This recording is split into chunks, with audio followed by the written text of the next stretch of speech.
Hello everyone, সবাইকে নমস্কার। আজকে তোমাদের সামনে একটা লং ভিডিও নিয়ে আসছি। আর তোমরা সেই লং ভিডিওটা দেখতে থাকো যে আমি কি করলাম আজকে। আজকে আমি দুপুরে রান্না করছি কচু, বেগুন আর আলু। তা কচু আলু সেই নতুনভাবে রান্না করবো, সেটা হচ্ছে মাছ ছাড়া। আর এই যে দেখেন, আমি প্রথমে জিরা একটু তেলের মধ্যে দিয়ে তারপর মশলা দিয়ে নাড়ানাড়ি করে নিচ্ছি। আর বেগুন, আলু, কচুগুলো আমি আগেই ভেজে রেখেছিলাম, কারণ যেহেতু মাছ ছাড়া, যার কারণে ভেজে নিলেই ভালো হয়, তরকারিটা ভালো হবে। আর মাছ ছাড়ার কারণ হচ্ছে আমার বরমাসি বলছে আজকে মাছ ছাড়াই সে তরকারি খাবে, কারণ প্রতিদিনই তো মাছ খাই। এই কারণে আজকেও বলতেছে আমার মাছ ভালো না, কিন্তু তুমি বেগুন, আলু, কচু একটু তেলের মধ্যে ভাজি নিয়ে তারপরে দেখা যায় তরকারিটা রান্না করবা। আর আমি রান্না করছি করলা ভাজি আর আলু। যাই হোক, সেটা দেখাবো না, শুধু এইটুকুই।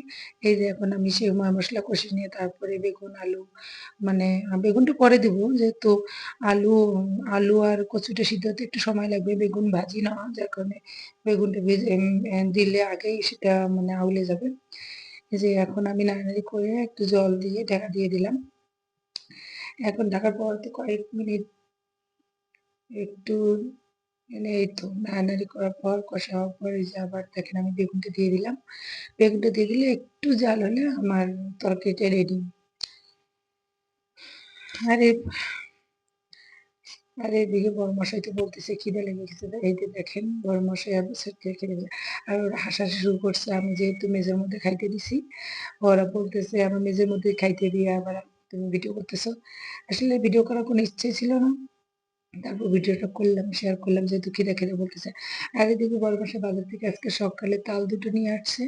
আর এসে সেই তাল একটু সেরে এসে শুয়ে থেকে উঠে আবার সেই তাল ছিলা ও রস বের করা সবকিছুই সে করলো বড়মশাই।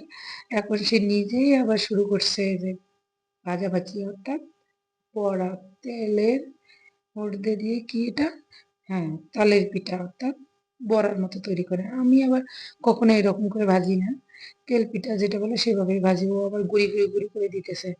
যাই হোক, মনে হয় যে ভালোই হবে দেখতে। আর দেখেন ও কত সুন্দর করে দিতেছে। আমি হয়তো বা এরকম এত সুন্দর করে পাবো না, তারপর দেখতেছি যে পরের বার আমি চেষ্টা করবো যে আমি পারি কিনা। আর বড় মাসু বলতেছে যে মেয়ে মানুষ কি না পারে, সবকিছু করতে পারে তারা চেষ্টা করলে। আমি বলতেছে হ্যাঁ, সেটা অবশ্যই ঠিক যে মেয়ে মানুষ চাইলেই সবকিছু করতে পারে।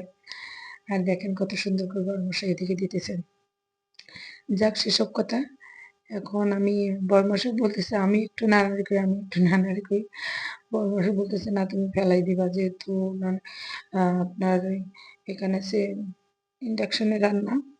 তারপর আমি এই যে নিয়ে নিছি, এখন আমি নাড়ানাড়ি করতেছি আর বলতেছি কই আমার তো পড়ে যাইতেছে না, তুমি খালি আমাকে বলতেছো আমি ফেলাই দিব ফেলাই দিব। আর দেখেন কত সুন্দর দেখা যাচ্ছে, ফুলে উঠছে মানে পিঠাগুলা, দেখতে লোভনীয় লাগতেছে। আমার এখনই মনে হইতেছে যে খেয়ে ফেলি। যাই হোক, দেখেন কালারটাও কত সুন্দর হয়ে গেছে। আর এখন ভাজা হয়ে গেছে, এটা উঠাই নিব আমি। এই তো উঠে নিচ্ছি, আর বারবার করে এটা নাড়ানাড়ি করতেছে, আমি বারবার সরিয়ে দিতেছি। আর প্রায় শেষের দিকে ভাজাভাজি। এই তো বিকেলের দিকে নাস্তা, এই তাল পিঠা দিয়ে আছে, বিকেলের নাস্তা হয়ে যাবে। আর পরের গুলাই যে দেখেন আমি দিয়ে দিতেছি। আমার গুলা দেখি আবার কিরকম হয়, কালার কিরকম হয়, আবার ফুলে ওঠে কিনা। আমি তাই বলতেছি বড়মশাই যে তুমি তো দিলে তোমার গুলো সুন্দর হলো, আমার গুলো কিরকম হবে আমি একটু দেখে নিই। বড়মশাই বলে, দেখো সুন্দর তো হতে পারে, এই যে আমার গুলা দেখেন, আমার গুলো কিন্তু অনেক সুন্দর হয়ে গেছে। যাই হোক, এখন ভাজাভাজি কমপ্লিট, দেখেন কত সুন্দর দেখাচ্ছে। তো সবাই আজকের মতো এই ভিডিওটা